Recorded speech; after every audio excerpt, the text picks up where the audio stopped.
Hey VC, it's Jonathan, your cheap and cheerful record collector. I hope everybody's doing well out there today, enjoying this beautiful fall weather. A little rainy and cloudy here in Maine today, but that's quite all right. Before I get started on the new video, I just want to thank, my last video just blew up. I had so many more views than I normally do. I got a lot more new subscribers. So I want to thank everybody who took the time to watch the video. And I want to thank all my new subscribers. If you like what you see, please hit that like button. And if you like it and you want to do it, please subscribe. Hit that subscribe button, hit that bell, and you'll be informed of any new videos coming up. All right, thanks so much for everybody who's recently joined up. So this video is going to be 5 records that changed my life. I'm not really, that's a little much that changed my life, but 5 records that really impacted my musical tastes.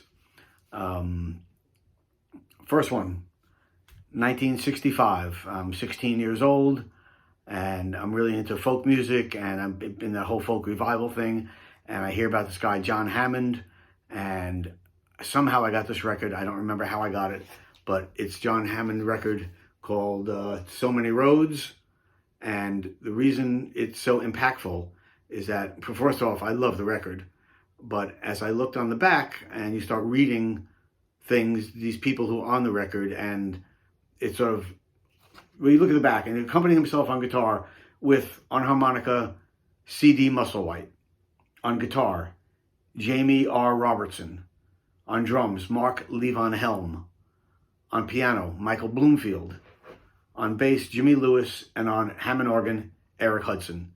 So it's basically 3 guys from the band, along with Charlie Musselwhite and Mike Bloomfield.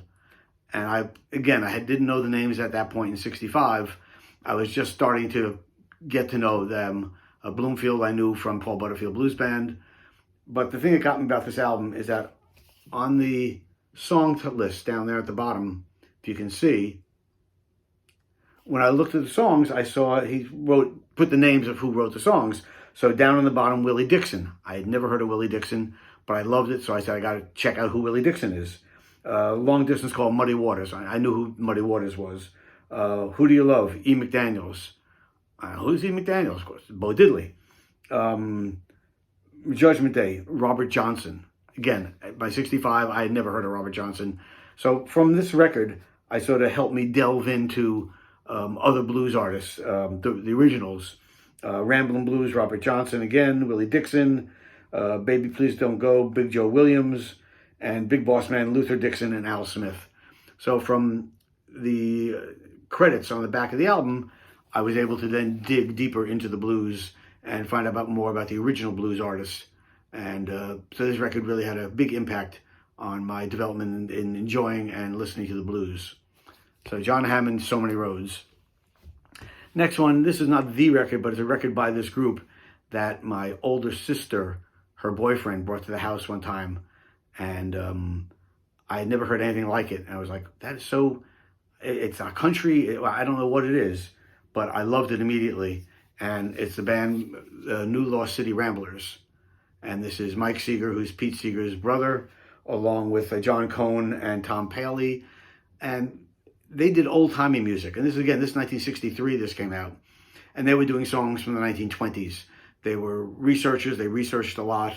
Actually, I think it was John Cohn or Tom Paley, one of those two, ended up working at the Smithsonian in D.C. in the folklore collection, museum part. So this had Old Joe Clark, Sail Away Ladies, Diamond Joe, Ramblin' Boy by A.P. Carter, all these great songs.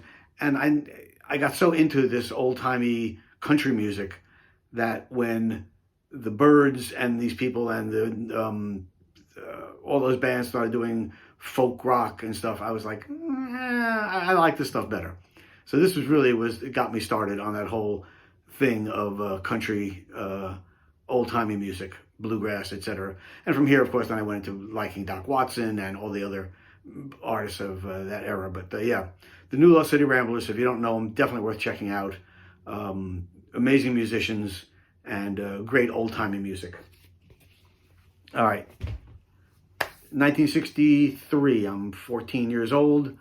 It's raining, so I get a ride to school Usually we walked, but one day, I remember this day, and it was raining out, and I'm sitting in the back seat of the car, and my friend's mother's driving, and she has the radio on, and this song comes on, and I go, oh my, I was like, that's for me. That's my kind of music. And the song was Hit the Road Jack by Ray Charles.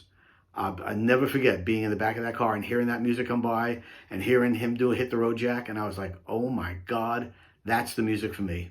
So I just, from that moment on, I've been a huge Ray Charles fan, and really got me into soul, Otis Redding and Wilson Pickett, all that soul stuff from the 60s. But yeah, it's like a thunderbolt striking me when sitting in the backseat of that car at 15 years old, or 14, whatever it was. 14 years old, yeah, 1963.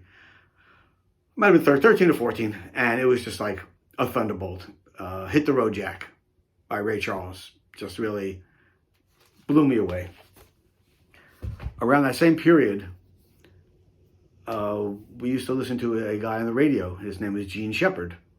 And Gene Shepard had a radio show every night from 10:15 to 11 o'clock where he'd tell stories about growing up in the Midwest. And he'd start off with a story at the beginning, and then he'd go off on wild tangents, and he'd play the kazoo and sing and tell this. And the last 30 seconds of the show, right at 11 o'clock, he'd go back to the original story and wrap it up and bring it all together. Every day we'd go to school and say, did you hear the end of Gene Shepard last night? No, I fell asleep. I was supposed to be in bed at 10. I had the radio on really low. I fell asleep. So Gene Shepard, we really got into Gene Shepard. He wrote a book called In God We Trust, All Others Pay Cash, which is a bunch of short stories about him growing up in the Midwest. And those stories became the movie A Christmas Story, about Ralphie and the Red Ryder, BB gun, etc. So we were really into Gene Shepard. We thought he was the greatest. And somehow or other, he might have said it on his show or whatever, that he was on an album by this jazz artist. And I never heard of the artist at this point. Again, this is probably 1963, so I was probably 14 years old or something like that, 14, 15.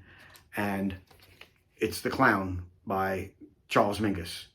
And The Clown has it's 12 and a half minutes and a narration improvised by Gene Shepard. So we bought this because of Gene Shepard was on it.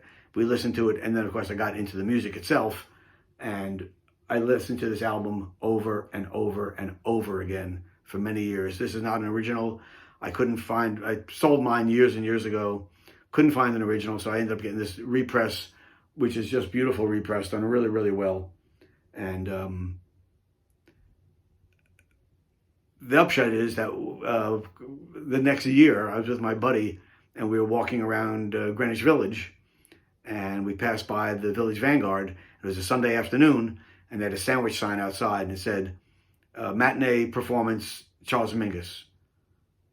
So they had a Sunday afternoon, all ages, because it was a club that served alcohol, but on Sunday it was an all ages show. So we went in, and in 1965 it must have been, I was like 16, and I got to see Charles Mingus play, which was pretty great. But yeah, The Clown really changed a lot for me, opened me up to jazz. This has Mingus on bass, Curtis Porter on alto and tenor sax, Jimmy Knepper on trombone, Wade Lage on piano, and Danny Richmond, of course, on drums. And again, Gene Shepard on the narration of The Clown. If you should get the book if you're interested. In God We Trust, All Others Pay Cash. Basically, he tells about how he's an adult when the story starts off, and he stops off at a bar in his old hometown, and who owns the bar but his old friend Flick. So him and Flick sit to get a beer, and they start talking, and he goes, remember that time that, and then there's a story, then there's one chapter of the BB gun, one chapter of the bully, one chapter of getting the Little Orphan Annie signet ring, there's all different chapters in the book, and each time they go back to the bar and they start reminiscing about their childhood growing up in the Midwest. Great book, and turned into a great movie. Of course, in the movie, the scene where they're at the department store to go see Santa Claus, and Ralphie goes up and his mother says, oh, you see, the line's not so long. And he gets on the line, and this older man goes, hey, buddy, the line starts all the way back there. That's Gene Shepard. He has a beard and a hat, and he has his little bit in the movie. He He goes, no, the line's going to start here, but it starts all the way back there, kid. So that was Gene Shepherd. And the last one, number 5, that again changed everything for me. I've told this story before. I'll give a quick recap. I'm sitting at home. I just graduated high school. It was 1967.